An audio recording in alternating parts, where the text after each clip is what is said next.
Sutra Teratai yang menakjubkan. Bab 7, Perumpamaan Kota Gaib. Shin Faxiang Sutra Teratai, episode 1062. Tekun mengelap cermin sempurna untuk mencapai jalan pencerahan agung. Mengamati ke dalam kesadaran batin dari para makhluk, kerisauan dan tabiat buruk sulit dilepaskan. Mencari pencerahan sempurna dan kebijaksanaan sejati, guna menghapus kerisauan dan noda batin. Mengelap cermin sempurna agar tetap jernih dan cemerlang. Membabarkan prajna yang sesuai, sehingga memperoleh keheningan dan kemusnahan di jalan pencerahan agung. Dharma menakjubkan yang tanpa karakteristik dan tak terhingga. Kesadaran batin para makhluk. Kita harus menghayati dengan bersungguh hati. Dalam kehidupan sehari-hari kita yang berbagai rupa, segala sesuatu yang bersentuhan dengan mata, telinga, hidung, lidah, tubuh dan pikiran, bersentuhan dengan kondisi luar. Segala suara dan rupa dibedakan dalam kesadaran pikiran kita. Setelah membedakan ini, kita bisa mengambil tindakan, yang hasilnya diambil sebagai benih. Benih-benih ini dibawa ke dalam kesadaran batin. Inilah yang sering kita katakan, bagaimana melatih batin kita dengan baik. Jangan membiarkan kondisi luar sebagai kondisi pendukung. Kondisi pendukung dari kondisi luar memunculkan niat pikiran. Menciptakan dan memperbanyak kerisauan. Ini adalah tabiat buruk kita makhluk awam. Tabiat buruk makhluk awam demikian adanya. Kondisi lingkungan luar menarik kita untuk memunculkan niat pikiran. Kemudian kita mengambil tindakan, melakukan sentuhan, nafsu keinginan, kemelekatan atau ikatan. Semua ini adalah yang terjadi dalam kehidupan kita sehari-hari. Tabiat buruk yang demikian, makhluk awam sulit untuk melepaskannya. Namun, sekarang kita sudah mempelajari ajaran Buddha. Mempelajari ajaran Buddha adalah untuk mencari pencerahan. Kita tidak ingin lagi di luar kendali kita dan ditarik oleh kerisauan dan ketidaktahuan. Berharap kita kembali ke sifat hakiki tata.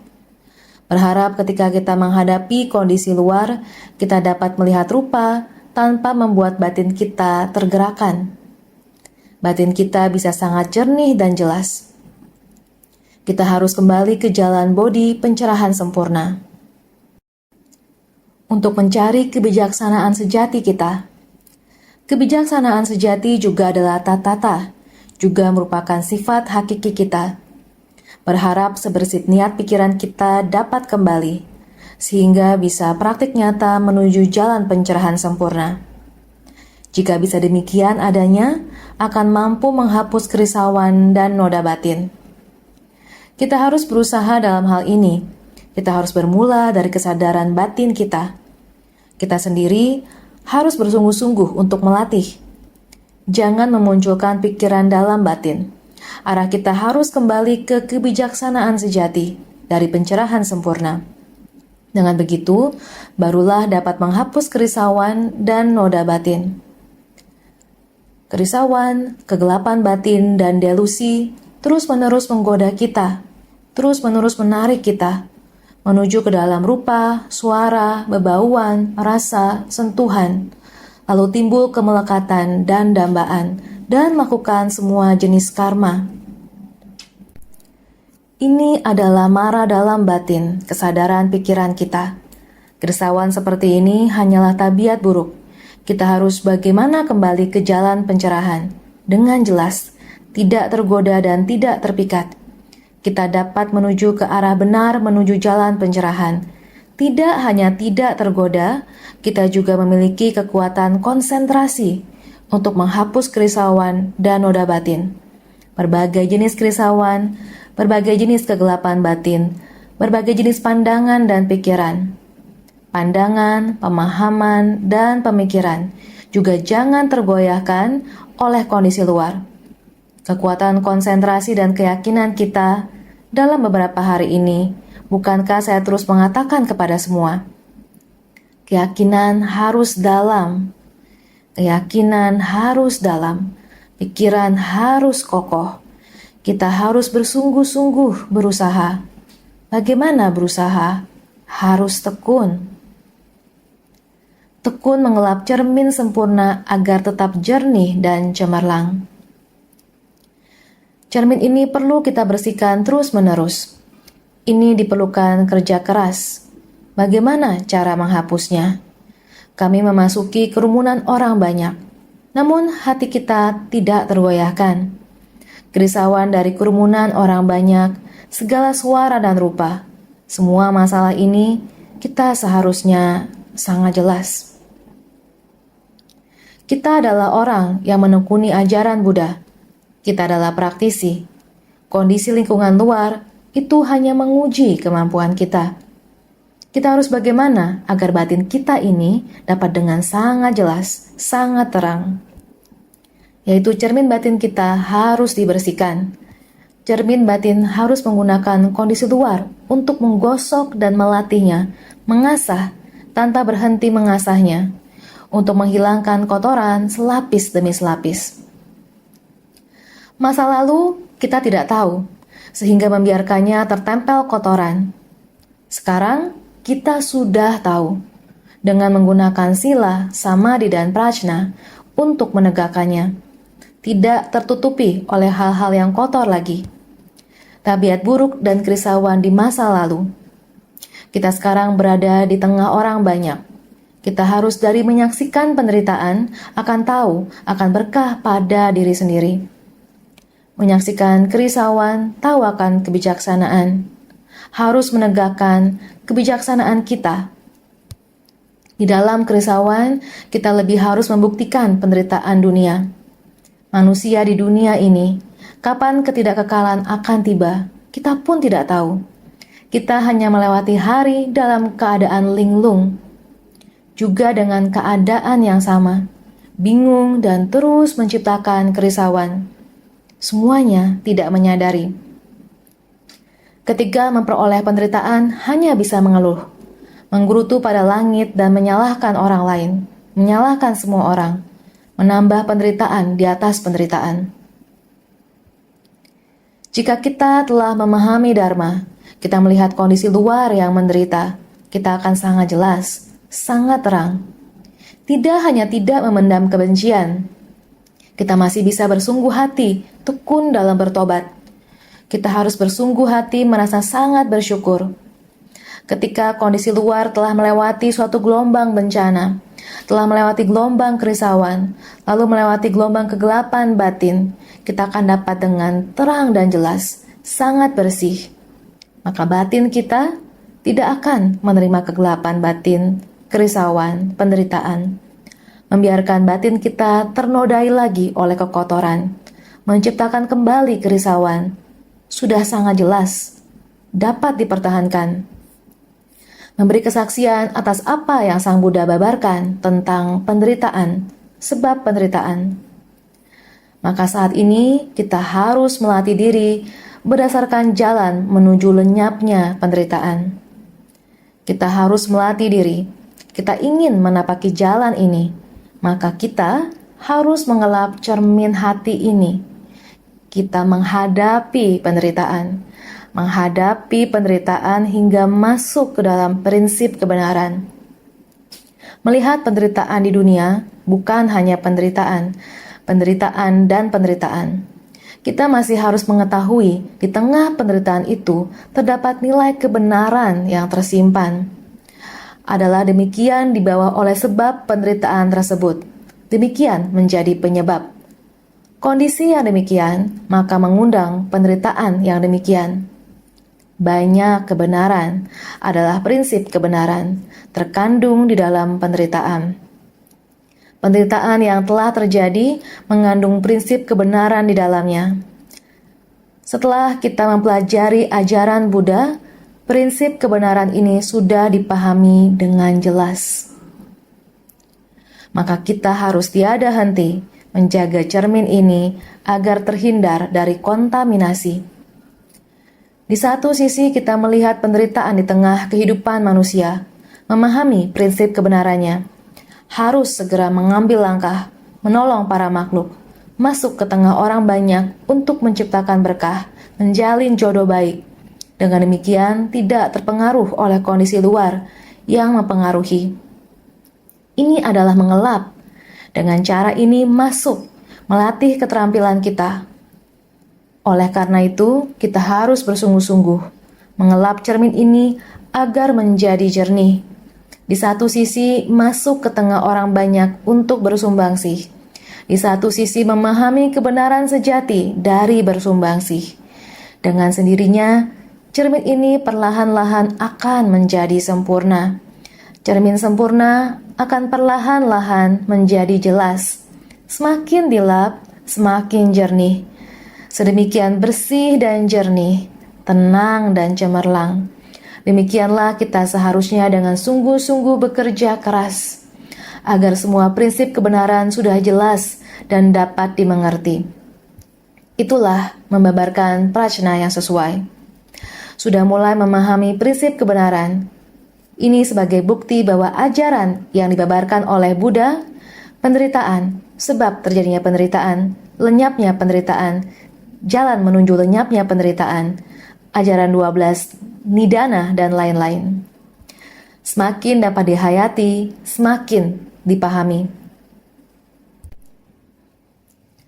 Memahami bahwa segala sesuatu di dunia ini adalah ilusi, hilang tanpa bekas seiring berlalunya waktu. Seiring berlalunya waktu di dunia ini, tubuh fisik manusia tidak berhenti menjadi tua. Segala sesuatu tidak berhenti terjadi pembusukan.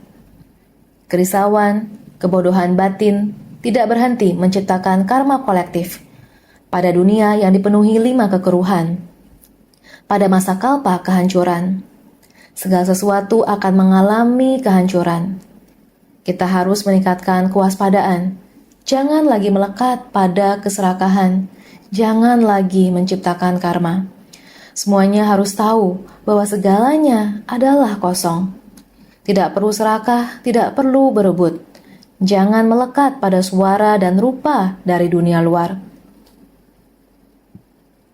Jangan lagi melekat pada keserakahan yang demikian. Itulah mengapa disebut prajna. Berbicara tentang prajna. Prajna itu adalah kebijaksanaan. Kebijaksanaan itu adalah memahami segala fenomena, suara, dan rupa. Fenomena dapat diuraikan dan dipahami. Karena setelah terurai, semuanya adalah kosong. Semua adalah benda yang kosong. Tidak ada yang perlu dikhawatirkan, tidak perlu menderita. Ada beberapa orang yang tidak mampu memahami saat kehilangan orang yang sangat dicintai, yaitu hati tidak tahu berapa lama waktu yang dibutuhkan, terus berlarut dalam keengganan untuk melepaskan, yaitu dalam penderitaan yang sulit. Kehilangan sesuatu, baik itu ketenaran maupun keuntungan, sulit untuk melepas, membuat batin galau. Penderitaan dunia seperti ini. Prajna adalah bertujuan supaya kita mampu membedakan yang berwujud, tidak berwujud, materi berwujud, dan psikologi tidak berwujud. Keuntungan dan kerugian seperti ini. Di dalam prajna ini, satu persatu dapat diselesaikan. Pada akhirnya akan berakhir dalam kekosongan. Kita dapat memahami bahwa setelah kita menyingkirkan kerisauan dan noda batin, tekun dalam membersihkan cermin di hati kita, tentu saja saat kita mendengarkan dharma, membabarkan dharma, membimbing hati setiap orang, ini adalah membabarkan prajna. Ketika kita dapat melihat segala sesuatu dengan batin terbuka, melepaskan kedudukan, ketenaran, jika dapat demikian, disebut prinsip membabarkan prajna yang sesuai. Ini adalah tujuan kita mempelajari ajaran Buddha, dapat memperoleh keheningan dan kemusnahan di jalan pencerahan agung. Dengan sendirinya, perlahan-lahan kita akan memahami dharma. Dharma meresap ke dalam batin kita. Semua hal, benda, suara, dan rupa di dunia ini tidak akan lagi mempengaruhi pikiran kita, sehingga memasuki kondisi pencerahan agung. Hening adalah keheningan dan ketenangan. Batin kita tidak akan tergoyahkan lagi. Tidak akan timbul lagi pikiran-pikiran kacau. Dengan mempertahankan tekad awal kita, tentunya akan mencapai kebudaan. Kehidupan ini penuh dengan gangguan, tidak berjalan sesuai rencana. Ada 8, 9 dari 10 masalah. Harus bagaimana agar memantapkan batin kita, agar kita bisa memasuki jalan pencerahan agung, menghapus segala kerisauan, batin hening dan tenang. Tiada lagi kerisauan lain yang mengganggu kita. Dengan menjaga tekad awal kita yang merupakan sifat hakiki tata yang dimiliki semua orang. Berhubung kita telah bangkitkan tekad ini, mengerti akan baiknya ajaran Buddha Dharma, memahami bahwa semua kehidupan ini adalah ilusi. Saya bertekad, saya ingin membina diri. Oleh sebab itu, tekad yang sudah kita bangkitkan juga berasal dari sifat hakiki tata kita, memahami bahwa semua kehidupan di dunia ini adalah ilusi. Tetapi bagaimanapun, jalan menuju kebudaan sangat panjang. Mulai sekarang, saya akan bertekad. Saya akan membina diri. Berapa panjang jalannya? Kalpa sebanyak butiran debu. Sejak sebelum masa tiada awal, kita sudah memiliki sifat hakiki. Dari Mahabishna Jnana Bibu, semua orang memilikinya. Hanya saja kita telah melewati waktu yang begitu panjang dan terus mengulangi kerisauan. Kita terus membiarkan dunia luar menggoyah batin kita, sehingga batin kita tidak bisa tenang. Sekarang kita sudah memahaminya. Kita berjalan menuju jalan pencerahan. Semoga kita tidak lagi terpengaruh oleh godaan dunia luar di jalan pencerahan ini. Kita bisa menenangkan batin kita dan memperkuat keyakinan kita. Akar keyakinan kita harus diperdalam. Keyakinan kita harus kuat, sehingga dunia luar tidak dapat menggoyahkan kita. Keheningan ini, kondisi batin yang hening dan jernih. Kita juga harus memiliki tekad seluas alam semesta dengan kekokohan, sangat kokoh. Kerisauan luar dapat kita hapuskan segalanya. Ini yang dinamakan keheningan dan kemusnahan. Seberapa panjangkah jalan menuju pencerahan? Kalpa sebanyak butiran debu. Dari masa tanpa awal sebelumnya, kita sudah memiliki sifat hakiki dari penembusan besar. Semua orang memilikinya. Hanya saja dalam waktu yang sedemikian panjang ini, batin kita terus memperbanyak kerisauan dan tergoyahkan oleh kondisi luar. Tidak bisa tenang. Dan saat ini, kita sudah memahaminya dan berjalan menuju jalan pencerahan. Berharap kita tidak lagi terpikat oleh kondisi di luar. Menetapkan batin kita pada jalan pencerahan ini dan mengokohkan kesadaran kita. Keyakinan harus kokoh, maka kondisi di luar tidak akan bisa menggoyahkan kita. Keheningan ini adalah kondisi tenang dan jernih. Kemudian kita juga harus tekad seluas alam hampa tiada berbatas. Sangatlah kokoh. Kerisauan di luar semuanya kita lenyapkan. Ini disebut sebagai keheningan. Dengan dharma menakjubkan yang tanpa karakteristik dan tak terhingga. Kondisi luar, rupa, suara, dan sebagainya terhubung dengan batin kita yang berada di dalam pelatihan, dan kita sepenuhnya terlepas dari mereka. Kita sudah menjadi praktisi pelatihan diri. Suara dan rupa di luar, kondisi dan gangguan yang timbul dari orang, perihal, dan benda. Segala hal tersebut tidak akan lagi masuk ke dalam kesadaran batin kita. Kesadaran batin kita telah menjadi jelas dan terang. Dharma menakjubkan yang tanpa karakteristik dan tak terhingga, terus muncul di dalam diri kita melalui cara ini. Inilah bagaimana kita mengembangkan jiwa kebijaksanaan. Dharma menakjubkan yang tanpa karakteristik dan tak terhingga. Kondisi yang ada di luar, wujud dan rupa, suara, warna, dan lain sebagainya, dan batin pelatihan kita, seluruhnya telah terlepas, karena kita telah membina diri. Kondisi dari suara dan warna yang ada di luar, gangguan dari manusia, permasalahan, dan materi, semua wujud maupun rupa, tidak akan masuk ke dalam kesadaran pikiran kita. Kesadaran pikiran kita telah jelas dan terang. Dharma yang menakjubkan, yang tanpa karakteristik dan tak terhingga, adalah demikian tanpa hentinya muncul. Ini yang disebut jiwa kebijaksanaan bertumbuh. Kehidupan akan selesai seiring berlalunya waktu. Kita harus menggenggamnya. Waktu yang terus berlalu. Setelah memahami prinsip kebenaran, tak henti-hentinya untuk menyerapnya ke batin dan menghimpunya. Hal-hal yang perlu kita ketahui harus makin banyak. Semakin banyak melihat dunia luar, semakin harus meningkatkan kewaspadaan. Hingga batin tidak bergejolak, terpengaruh oleh suara dan warna di luar. Kokohkan tekad kita. Inilah sebenarnya yang kita mau kejar.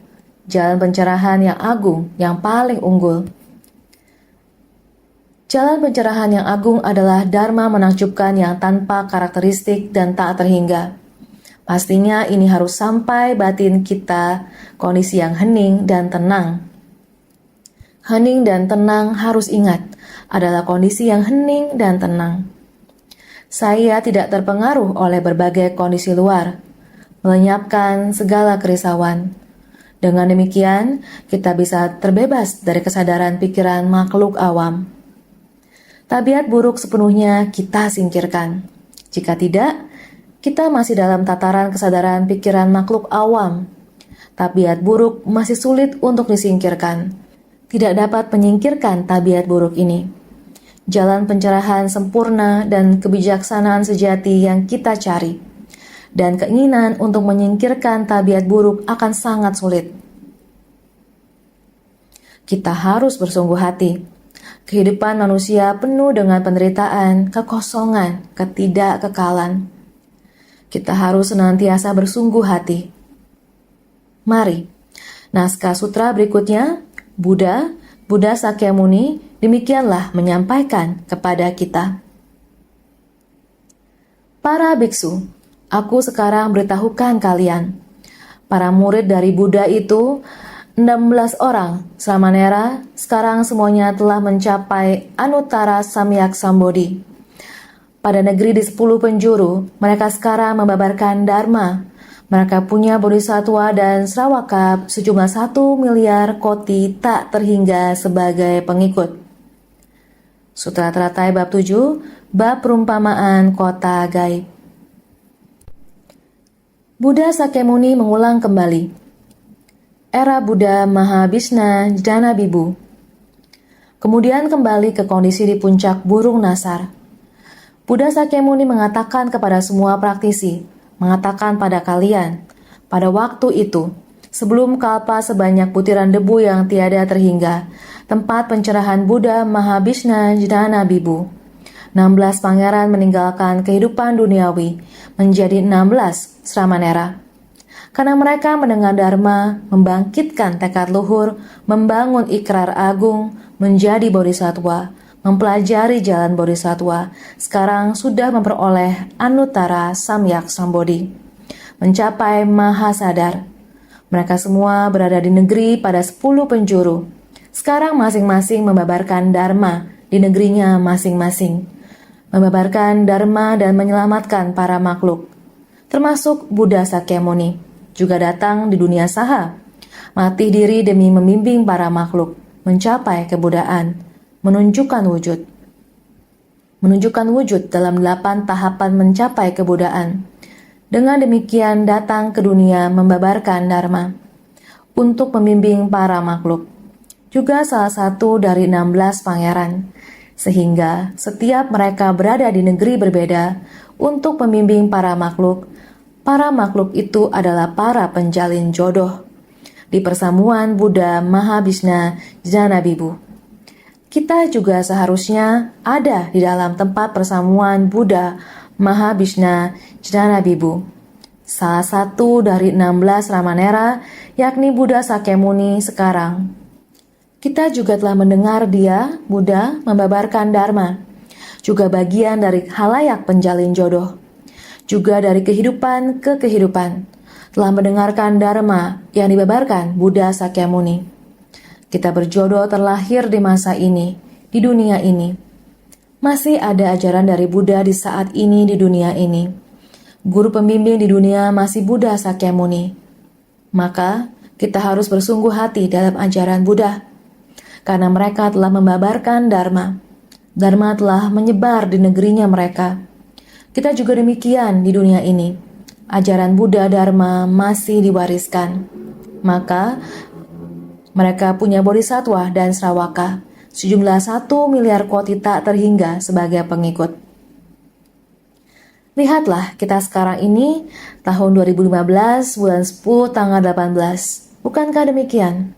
Juga sangat banyak bodhisatwa di dunia yang mendengarkan tangisan penderitaan manusia dan pergi meringankan penderitaan mereka.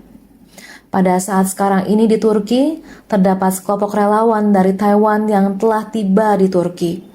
2 hari yang lalu ketika di Taiwan, sebelum keberangkatan mereka, saya kembali mengingatkan mereka. Tepat pada malam sebelumnya, pesawat mereka telah lepas landas. Setelah 13 jam kemudian, mereka telah mendarat di Turki, mulai melakukan persiapan. Kemarin kita telah melihat berita di TAI TV. Di tayangan tersebut, kita melihat kelompok bodhisatwa ini telah tiba di Turki, disambut dengan acara yang cukup meriah. Menteri Pendidikan datang menyambut mereka, mantan wali kota juga datang menyambut mereka. Juga ada Profesor Kuma juga ikut menyambut. Semua datang menyambut mereka. Semua orang sangat sukacita menyambut mereka dengan meriah. Setelah dijemput di bandara, semuanya diatur dengan baik, mulai tidak membuang waktu. Gambaran dari kemarin, melihat mereka sudah berkemas, membongkar barang yang kita bawa. Semua barang dikeluarkan. Hadiah yang akan diberikan kepada anak-anak, barang-barang lokal yang mereka beli di sana, barang-barang yang kita kirimkan, mulai membongkarnya, bahkan mencocokkannya dengan daftar nama dari mereka. Demikian satu persatu pekerjaan dilakukan, bergerak dengan satu jalur ini, melihat semuanya melakukan dengan bersuka cita. Kelompok bodhisatwa ini mengeluarkan uang sendiri, tidak takut susah. Demikian tiba ke tempat itu, mereka mulai bekerja selama 7 atau 8 hari berturut-turut. Para bodhisatwa lokal di Turki dan insan Ceci, beserta kelompok bodhisatwa dari Taiwan ini, demi penderitaan orang Suriah, beberapa hari ini, semua orang mulai bersumbangsi dengan tindakan mereka. Ini adalah bodhisatwa, tidak demi kepentingan diri sendiri, hanya demi orang yang menderita. Mereka bersedia untuk bersumbangsi.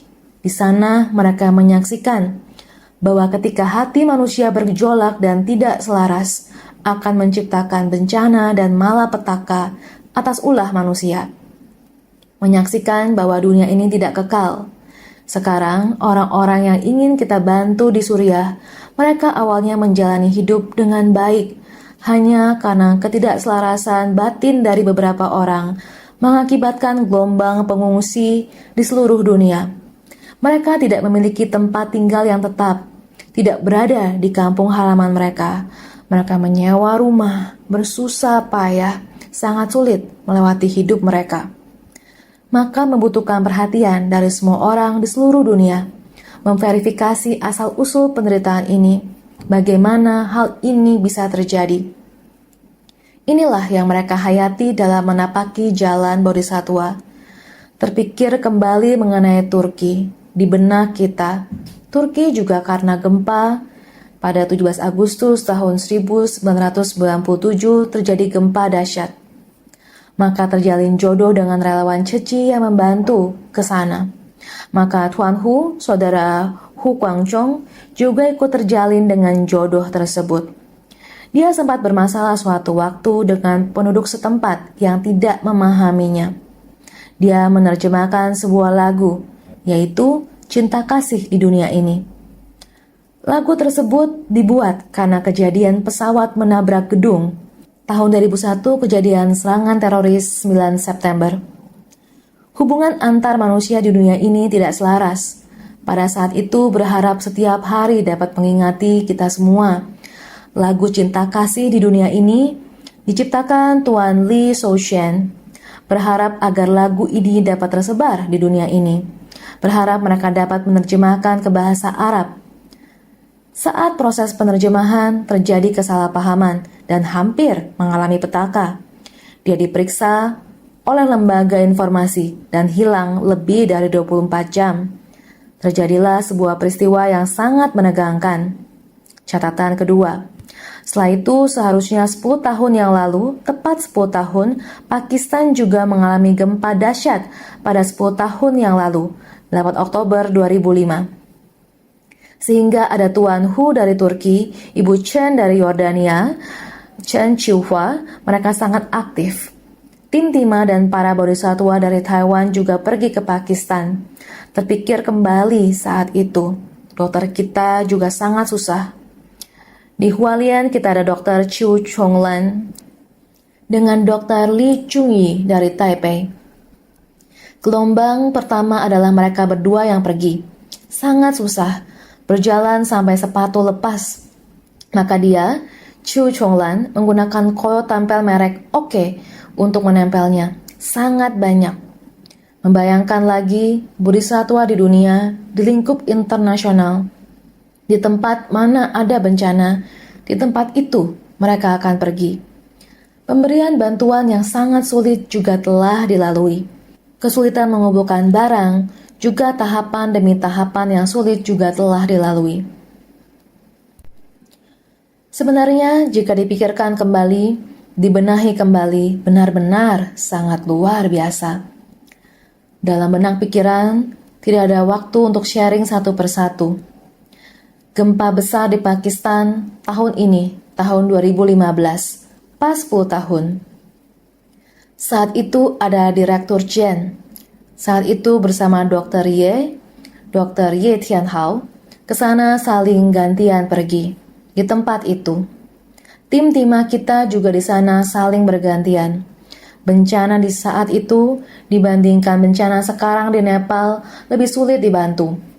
Saat ini bencana gempa di Nepal, kita bisa sekelompok besar untuk memberi bantuan ke sana, dan ada dukungan pengiriman barang dari negara lain, supaya bisa sampai di sana. Akan tetapi pemberian bantuan 10 tahunan lalu sungguh sangat sulit. Tetapi mereka tetap berusaha mempertahankan tekad, tidak mundur dari tekad awal. Demikian terus berlalu, dan jalinan jodoh ini. Setiap kali ada bencana, maka demikianlah setiap kali kita bergerak. Petaka akibat ulah manusia kali ini, baik itu dari Jordan ataupun dari Turki, sama halnya mereka mengumpulkan kekuatan dari tempat masing-masing. Dan relawan dari Taiwan pergi membantu. Dan para bodhisatwa ini masih bergerak dalam misi. Perang saudara di Suriah sudah memasuki tahun kelima. Tidak ada selesainya. Demikian terus berlanjut. Pergerakan relawan besar-besaran kali ini. Relawan Taiwan juga sudah sampai di lokasi. Singkat kata, praktik nyata dari puluhan juta koti bodhisatwa, dunia di mana ada penderitaan, bagaimana mereka menjalankan pemberian bantuan. Ini adalah proses paling berharga dalam kehidupan manusia. Ini adalah bodhisatwa, di mana mereka mengembangkan harga diri mereka di tengah masyarakat. Juga ada Srawaka, yang hanya pernah mendengar tetapi belum pernah pergi. Tidak begitu ada kesan batin. Bagi orang yang pernah pergi, di saat itu jika kita berkata, Dr. Chiu, Direktur Chiu, mari coba ingat kembali 10 tahun lalu. Anda pergi ke sana, bagaimana Anda menolong mereka? Seketika itu juga dalam pikiran dia segera muncul kembali kesadaran pikiran ini. Di dalam kesadaran batin tersimpan sebutir benih ini sangat cepat muncul kembali. Jika kamu bertanya pada kepala rumah sakit Chen, dia akan bercerita dengan fasih. Waktu itu di Pakistan, Dr. Ye Tianhao pulang untuk menceritakan dan menggambarkan masalah ini. Air matanya bercucuran tanpa henti. Ini adalah karena dia melihat penderitaan itu. Orang telah meninggalkan tempat itu, pulang ke Taiwan. Sebutir benihnya itu masih tersimpan di dalam jiwa kehidupannya. Juga telah mengembangkan jiwa kebijaksanaannya. Adalah bekal dari jiwa kebijaksanaan. Membuatnya semakin tumbuh berkembang. Ini sungguh sangat luar biasa. Sehingga dinamakan bodhisattva. Bodhisattva adalah kesadaran pikirannya sudah sangat mendalam. Jalan yang pernah dilalui, hal yang pernah dikerjakan, jika hanya mendengarkan adalah saya sudah pernah dengar, tapi benih tidak masuk ke hati. Dharma, setelah didengar, maka harus dipraktikkan. Mari lihat naskah sutra berikut ini. 16 Ramanera ini sudah berada di 10 penjuru.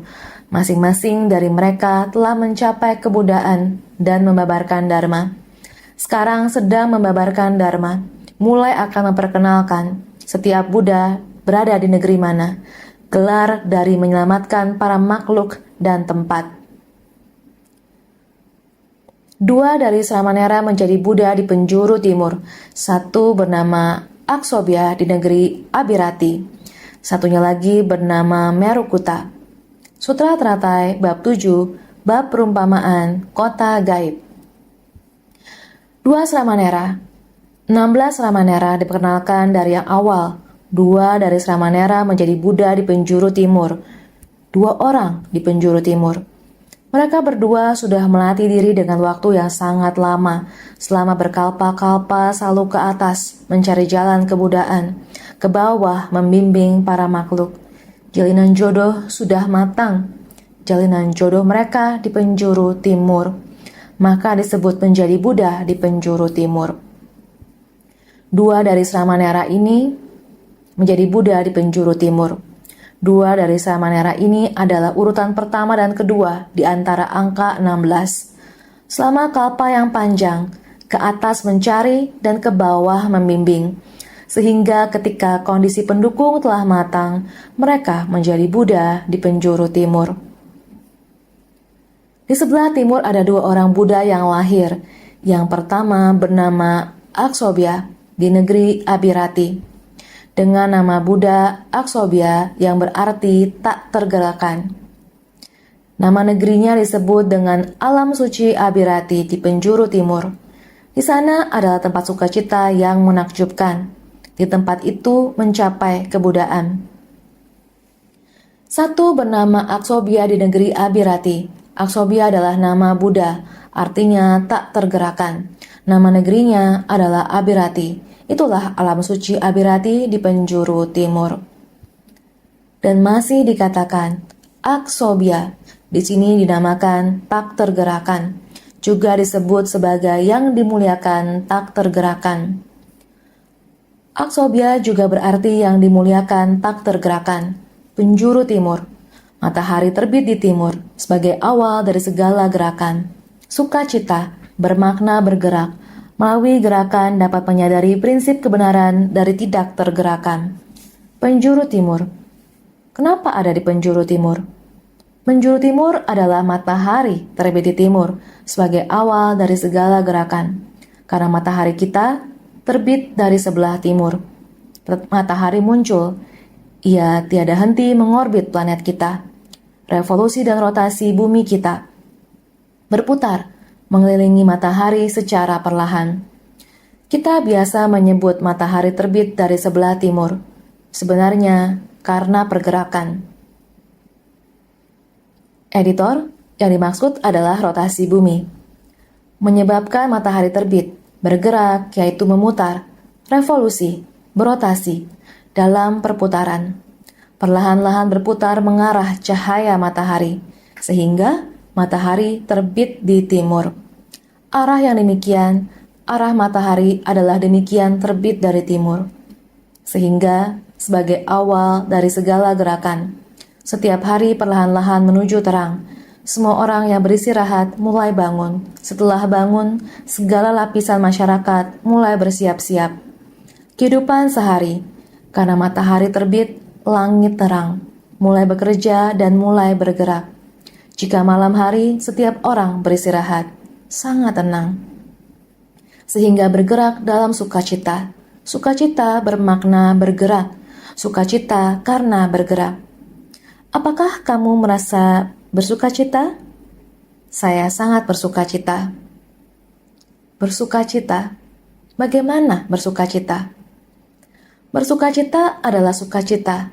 Bersukacita dari dalam batin. Benar-benar bersukacita. Adalah bergerak. Mulai ada masalah, dia baru bersukacita.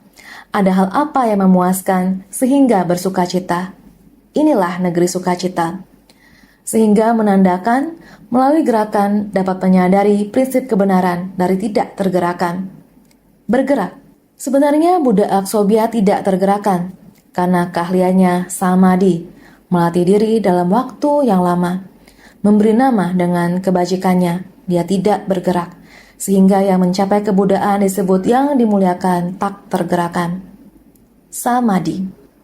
Tetapi urutan dunia pada dasarnya bergerak dengan sangat harmonis. Inilah prinsip kebenaran, bergerak seolah-olah tidak bergerak. Walaupun dia bergerak, tetapi aman dan tentram, demikian harmonis. Dengan aman dan tentram memutar masa lampau. Inilah bergerak, juga tenang. Lihatlah Pakistan yang tadi disampaikan. Saat itu juga terjadi gempa bumi puluhan tahun di Turki. Pada saat itu juga terjadi gempa bumi, karena tidak harmonis dalam bergerak, sehingga gempa bumi, maka terjadi bencana. Sehingga dikatakan tenang pada saat perputaran, sangat harmonis. Sehingga melalui gerakan dapat menyadari prinsip kebenaran dari tidak tergerakan. Batin kita, batin setiap orang harmonis, dunia aman dan tentram. Sekarang kita sampai di Turki. Orang yang pergi membantu, karena batin manusia di Suriah tidak selaras, sehingga negara terjadi kerusuhan, menciptakan gelombang pengungsi. Demikian terjadi. Satunya lagi bernama Merukuta, artinya tinggi menakjubkan. Buddha ini memiliki berlaksa kebajikan, lebih tinggi daripada segala gunung dan segala benda, makanya diumpamakan puncak gunung Sumeru. Segala gunung tidak melampaui gunung Sumeru, sangat tinggi. Ini merupakan sebuah perumpamaan. Dua Buddha di penjuru tenggara, satu bernama Simagosa, satunya lagi bernama Simajwaja. Dua Buddha di penjuru selatan, satu bernama Akasa Pratistita, satunya lagi bernama Nitya Parinirvrata. Sutra Teratai bab 7, bab perumpamaan kota gaib. Setiap Buddha memiliki gelarnya. Dua Buddha di penjuru tenggara, satu bernama Simagosa, dimuliakan oleh seluruh dunia dikarenakan kebajikan mengagumkan dan kegagah beraniannya. Naga dan setan menaruh kagum dan hormat, layaknya auman singa yang menggentarkan semua binatang. Naga dan setan menaruh kagum dan hormat, layaknya auman singa. Jika singa mengeluarkan suara, seluruh gunung akan bergetar, sehingga Simagosa menandakan kelahiran Buddha ini. Semua orang di dunia menghormatinya karena kegagah beraniannya. Bahkan naga dan setan pun juga menghormatinya, sehingga dia seperti auman singa dengan membabarkan dharma untuk menaklukkan semua batin manusia, membimbing batin para makhluk. Kedua dinamakan Simajwaja, merupakan berperilaku dengan sikap bermartabat, layaknya penampilan singa, sangat tenang dan hati-hati. Satunya lagi bernama Sima Dwaja, berperilaku dengan sikap bermartabat, layaknya penampilan singa. Suara dan penampilan adalah dua manfaat dari bunyi dan rupa. Suaranya ramah, rupanya tidak menunjukkan amarah. Memiliki kebajikan mengagumkan, makanya diibaratkan singa. Ini dinamakan Sima Dwaja. Buddha ini sangat tenang dan hati-hati, seperti singa berjalan sangat hati-hati. Ini menandakan rupa dan bunyi dapat memberikan manfaat. Singa sangat tenang, mengeluarkan suara juga dapat menggetarkan hutan. Sehingga suara, walaupun suaranya sangat keras, tetapi malah ramah. Rupanya tidak menunjukkan amarah, memiliki kebajikan mengagumkan. Buddha ini tidak menunjukkan amarah, tetapi memiliki kebajikan mengagumkan. Inilah kebajikan Buddha. Kedua Buddha ini, dua Buddha di penjuru selatan. Satu bernama Akasa Pratistita, yaitu bebas dari segala keberadaan dan berdiam dalam inti kosong dari segala fenomena. Inilah Buddha ini, bergelar Akasa Pratistita. Dua Buddha di penjuru selatan, satu bernama Akasa Pratistita, bebas dari segala keberadaan dan berdiam dalam inti kosong dari segala fenomena. Prinsip kebenaran yang disadarinya mencakup seluruh alam semesta dan merata pada segala keberadaan. Hakikatnya adalah nyata dan kekal, seperti berdiam di ruang angkasa. Prinsip kebenaran yang disadarinya merupakan mencakup seluruh alam semesta dan merata pada segala keberadaan. Sering mengatakan memiliki kelapangan dada seluas jagat raya hingga dapat merangkul seluruh alam semesta. Menandakan batin Buddha ini sangat lapang. Demikianlah kebajikannya. Hakikatnya adalah nyata dan kekal, seperti berdiam di ruang angkasa. Batinnya berdiam pada nyata dan kekal, bukan palsu, benar-benar nyata dan kekal. Seperti ruang kosong kita, selamanya merupakan ruang. Material lainnya ada perubahan. Ruang angkasa selamanya tidak berubah. Satunya lagi bernama Nitya Parinirvrata. Tidak mengalir secara keliru, senantiasa berdiam dalam keheningan dan pemadaman. Dahulu tidak muncul, kelak tidak bergerak, sekarang tidak bangkit, tiada kemunculan ataupun pelenyapan. Makanya dinamakan penampakan dari keheningan dan pemadaman abadi. Dia demikian tenang dan hati-hati, selalu berada pada samadhi. Kondisi batin tenang dan jernih, tidak ada kegelapan batin dan kerisauan. Dahulu tidak muncul, kelak tidak bergerak, sekarang tidak bangkit. Tiada kemunculan ataupun pelenyapan, sehingga dinamakan penampakan dari keheningan dan pemadaman abadi. Ini yang kedua. Sehingga Buddha di penjuru timur dan tenggara, masih ada Buddha di penjuru selatan. Demikian serangkaian ada 6 Buddha, masing-masing memiliki kebajikan. Singkat kata, setiap Buddha memiliki kebajikannya. Setiap Buddha memiliki dunianya. Setiap Buddha memiliki para makhluk yang berjodoh. Sehingga kita seharusnya melatih kebajikan, memupuk keberkahan, menjalin jodoh, untuk mencapai kebudaan tidak boleh kekurangan, sehingga kita harus senantiasa lebih bersungguh hati.